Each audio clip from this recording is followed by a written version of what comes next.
বিসমিল্লাহির রহমানির রহিম। আজকে শাহ সুফি ফালুচাঁদের এই মেলায়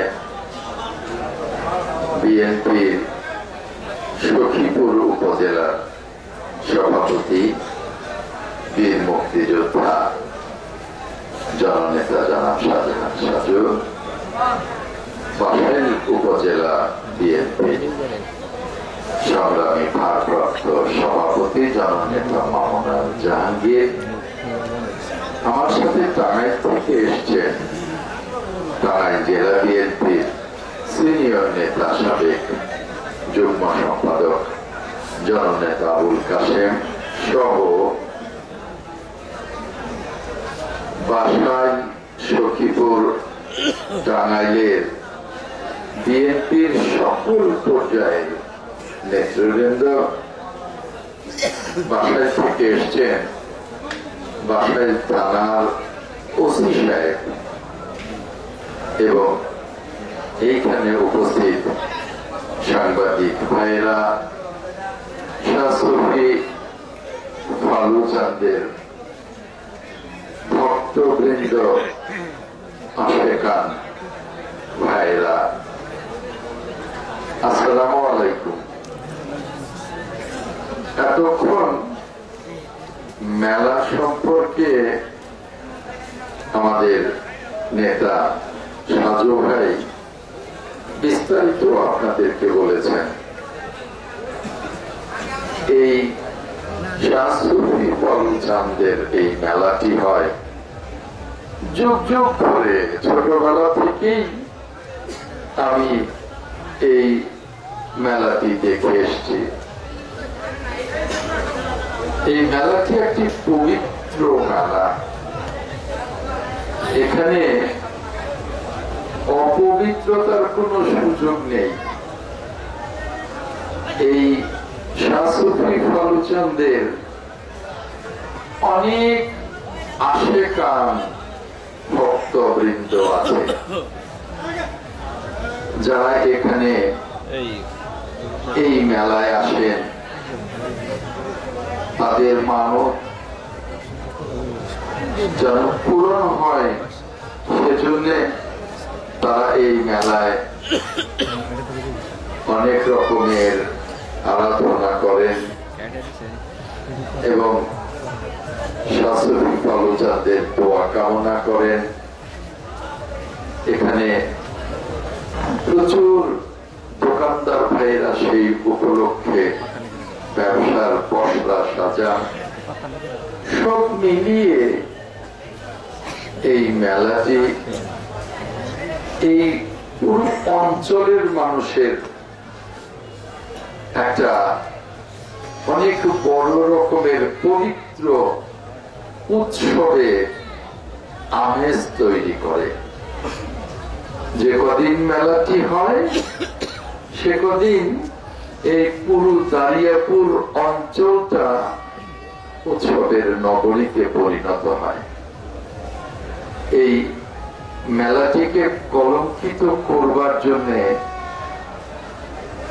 যারা ষড়যন্ত্র করেছিলেন তারা কাজটি ভালো করেননি। এই মেলাটিকে পবিত্র করবার চেষ্টা করতে হবে উত্তর এবং এই দারিয়াপুরকে কিন্তু সারা বাংলাদেশ চেনে। কেন? এই ফালুচাঁদের এই মাজারকে ঘিরে সারা বাংলাদেশ থেকেই এই ফালুচাঁদের মেলায় আসে।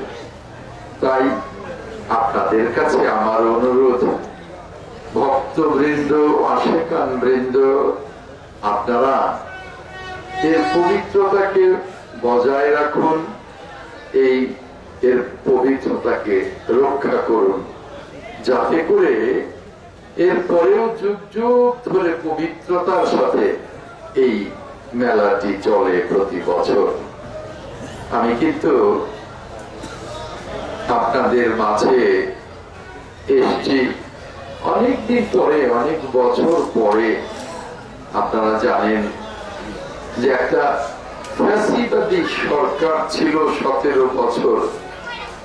সেই ফ্যাসিবাদী সরকারের সময় যারা আমরা দেশের কথা বলতাম, যারা গণতন্ত্রের কথা বলতাম, যারা এই দেশের মানুষের ভোটের কথা বলতাম, যারা মানুষের মুক্তির কথা বলতাম, তাদেরকে না শাহ সুফি বালুচাঁদের মেলায় আমন্ত্রণ জানানো হতো, না অন্য কোন ইসলামী মাহফিল বা পীরের উরস বা কোথাও কোন ধরনের দাওয়াত দেয়া হতো। 17 বছরে আমরা সেই ফ্যাসিবাদের রূপ দেখেছি। এখন আমরা 17 বছর আন্দোলন করে রক্ত দিয়ে 722 জন বিএনপির নেতা গুম হয়ে, হাজার হাজার বিএনপির নেতা খুন হয়ে, বাংলাদেশের রাজপথ রঞ্জিত করে 60 লক্ষ বিএনপির নেতা কর্মী হামলা মামলায় পর্যদস্ত হয়েও আমরা রাজপথ ছেড়ে যাইনি। অবশেষে আমরা ফ্যাসিবাদের পতন ঘটিয়েছি। ছাত্র, জনতা, শ্রমিক, কৃষক, বিএনপি সহ সকল রাজনৈতিক দল ঐক্যবদ্ধ হয়ে আজকে যারা ফ্যাসিবাদের দূষণ, যারা 14 জনগণের ভোট লুট করেছিল, 18-তে জনগণের ভোট লুট করেছিল, 24-এ জনগণের ভোট লুট করেছিল এবং জনগণের ভোট লুটে যারা অংশ নিয়েছিল, এরকম ফ্যাসিবাদের দূষণরাও অনেক বড় বড় কথা বলেন, শুনি, শুনতে ভালো লাগে না। আমরা তো দেখেছি ওই 7 জানুয়ারি আমিন নির্বাচনে কারা কারা অংশ নিয়েছিল, নিজেদেরকে অনেক বড় মনে করেন। দেখেছি তো আজকে সুর পাল্টে ফেলেছেন, হয়তো এখানেও আসবেন, সুর পাল্টে নতুন সুরে কথা বলবেন। কিন্তু এই দারিয়াপুর সহ সখীপুর বাসাইল সহ বাংলাদেশের মানুষ দেখেছে ওই আমিন নির্বাচনে কারা সহযোগিতা করেছে, অংশ নিয়েছে, আবার হেরে গিয়ে সমালোচনা মুখর হয়েছে। ফ্যাসিবাদের দূষণ সকালে এক কথা বলেন, দুপুরে আরেক কথা বলেন, বিকেলে আবার আরেক কথা বলেন। কখন যে কোন কথাটা বলেন সেই রাখতে পারেন না। নিজেকে একেবারে আকাশের কাছাকাছি মনে করেন, অথচ জানেন না যে তিনি তার সারাটা জীবন শুধু বিতর্ক আর লুটপাটে ব্যস্ত থেকেছেন।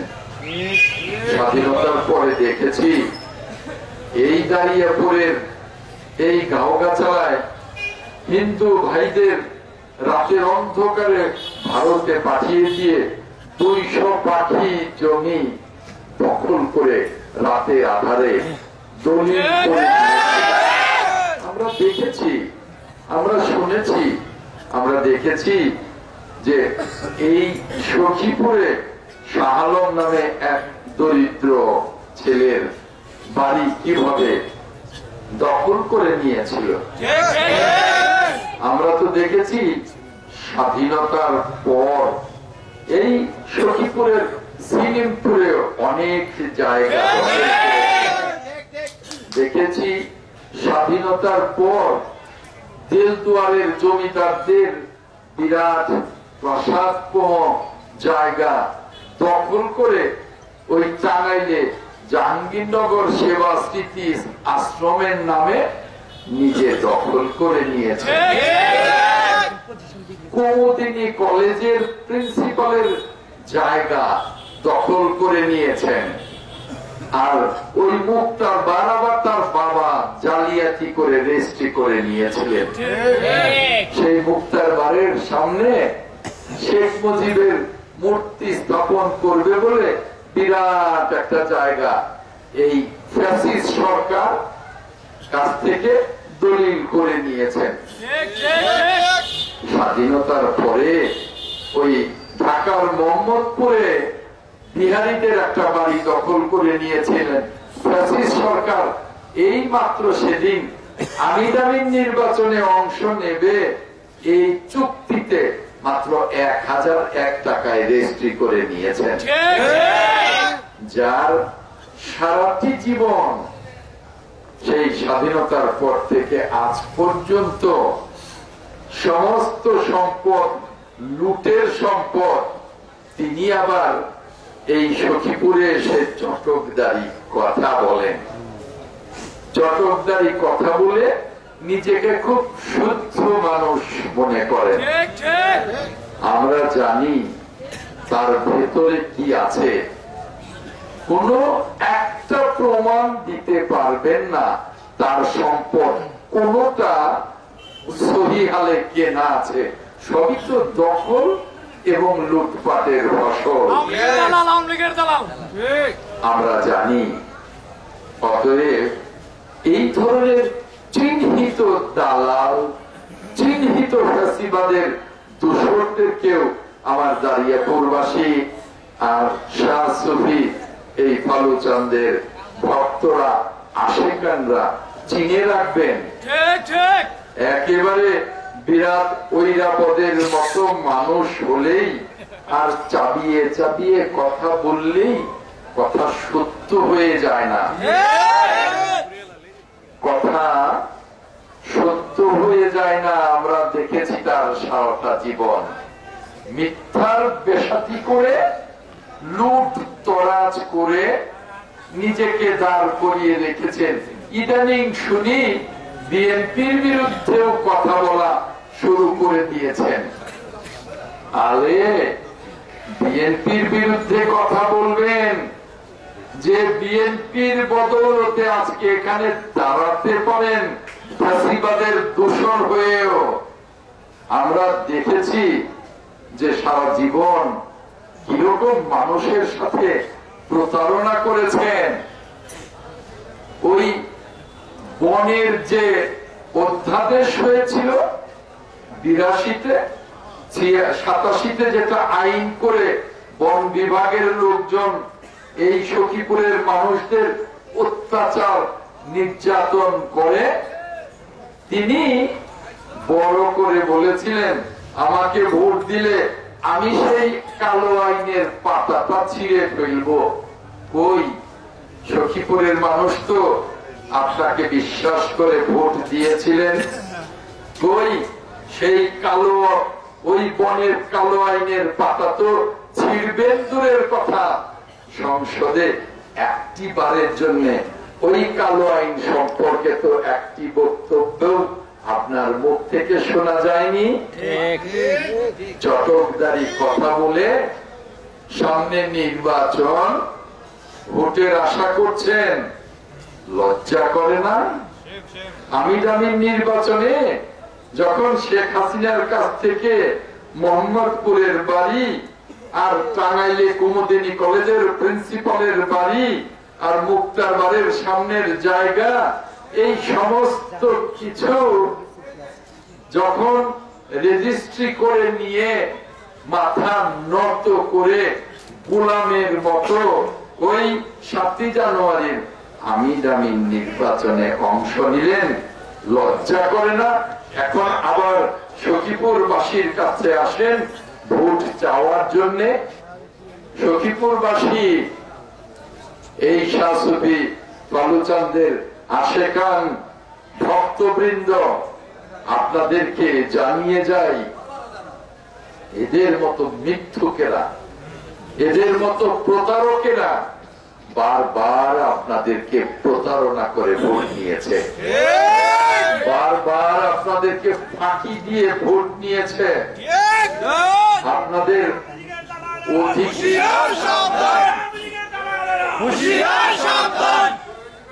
এর আগে 18 সালে নিজের মেয়েকে ধানের শীষে দাঁড় করিয়ে বলেছিলেন স্বাধীনতা মানেই শহীদ রাষ্ট্রপতি জিয়াউর রহমান, স্বাধীনতা মানেই দেশনেত্রী বেগম খালেদা জিয়া।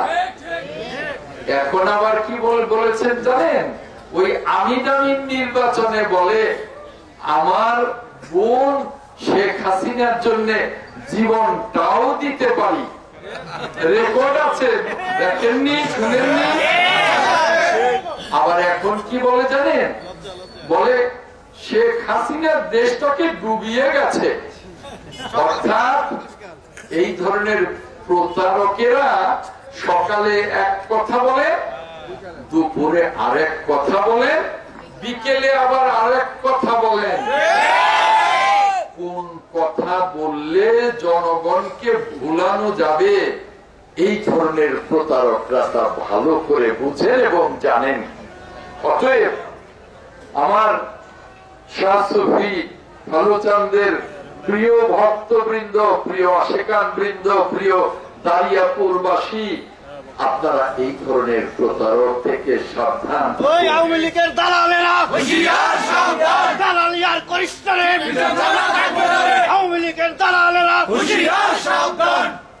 এই ধরনের প্রতারক থেকে আপনারা সাবধান থাকুন। আপনারা চিনুন কারা প্রতারণা করে, যুগ যুগ ধরে দেখেছেন স্বাধীনতার পর থেকে।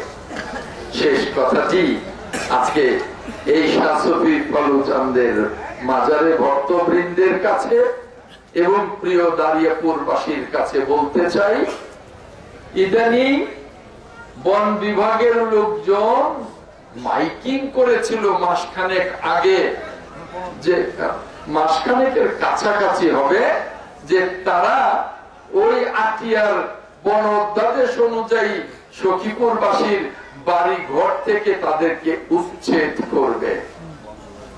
খবর পেয়ে আমি শাহজাহান সাজু ভাই সহ নেতাদেরকে বলেছিলাম সখীপুরে সমাবেশের আয়োজন করেন।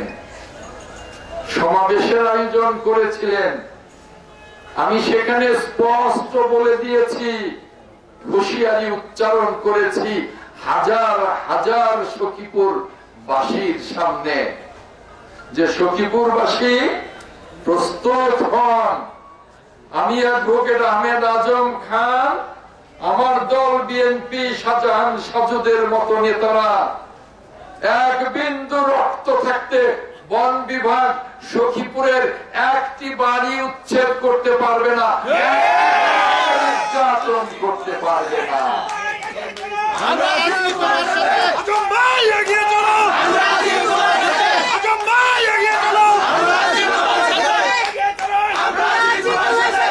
এই খবর পেয়ে এক সপ্তাহ পরে ঢাকা থেকে বন বিভাগের লোক এলেন, টাঙ্গাইল থেকে পুলিশের বড় বড় অফিসাররা এলেন, সেনা অফিসাররা এলেন, সিভিল অফিসাররা এলেন, বসলেন ওই সখীপুরের ইউএনও অফিসে। বিএনপি নেতাদের ডাকলেন। শাহজাহান সাজু ভাই আমাকে ফোন করলেন, ভাইজান আমাকে এবং আমার নেতাদেরকে ডেকেছেন। আমি পরিষ্কার বলে দিয়েছি, যান গিয়ে বলে আসেন অ্যাডভোকেট আহমেদ আজম খান, শাহজাহান সাজু এবং বিএনপি নেতাদের রক্তের উপর দিয়ে হলেও এই বন বিভাগের অত্যাচার আমরা প্রতিরোধ করব।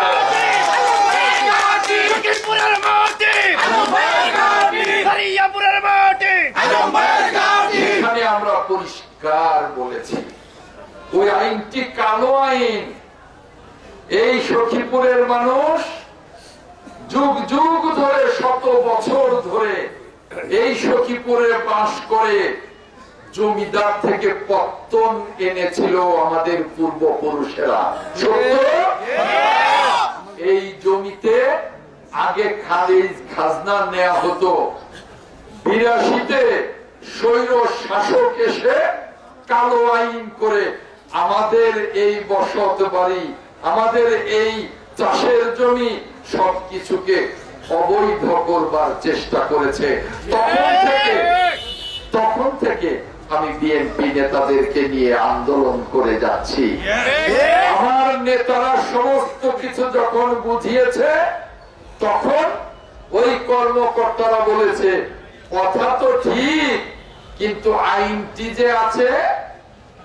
তখন শাহজাহান সাজু বীর দর্পে বলে দিয়েছে যে আমার নেতা অ্যাডভোকেট আহমেদ আজম খান আগামী নির্বাচনে ইনশাআল্লাহ বিজয়ী হলে ওই সংসদে এই আইন বাতিল করবো ইনশাআল্লাহ। তখন তারা ফিরে গেছে। আপনাদের বলি, তারা ফিরে গেলেও আমরা বন বিভাগের লোকদের বিশ্বাস করি না। তাদের সাথে যুক্ত হয়েছে একদল দালাল, যে বাড়ি বাড়ি গিয়ে কোন বাড়ি পুরাতন হলে সে নতুন করে বাড়ি করবে না, করবে তো? ওই দালালেরা গিয়ে বন বিভাগের লোকদের বলে, তারা এসে বলে বাড়ি নতুন করতে দেব না, টাকা দেন। টাকা হলে আইন নাই, বাড়ি করেন। আর টাকা না দিলে আইন আছে, করতে দেব না। এই অত্যাচার ইনশাআল্লাহ আর করতে দেব না। আপনাদেরকে বলে যেতে চাই, আপনাদেরকে বলে যেতে চাই, বন বিভাগের লোক যদি আর একটা বাড়িতে আসে, কবির আছে, এই কবির এই মেলার সভাপতি, বিএনপির এই দাঁড়িয়াপুর ইউনিয়নের সভাপতি কবির আমার সাথে, সাজু ভাইয়ের সাথে সার্বক্ষণিক যোগাযোগ রক্ষা করে এই মেলাটি যাতে হতে পারে অক্লান্ত সেই চেষ্টা করেছে। আমি সহযোগিতা করেছি, সাজু ভাই সহযোগিতা করেছে। যেটা সাজু ভাই তার বক্তব্যে বলেছে, মেলা চলছে, ইনশাআল্লাহ মেলা চলবে। আমি আপনাদের বলি, বন বিভাগের কোন লোক কারোর বাড়িতে কোন বাধা দিতে এলে বাড়ি করতে, কবিরকে বলবেন, মৌলানা মাহবুব আছে সেক্রেটারি, আরো বিএনপি যুব দলের নেতারা আছে, যাকে পাবেন তাকে বলবেন, সে সাথে সাথে শাহজাহান সাজু ভাইকে বলবে, উনি সমস্ত বিএনপি নেতাদের নিয়ে আসবে। ওই বন বিভাগের ওই চূড়া পালিয়ে রক্ষা পাবে না।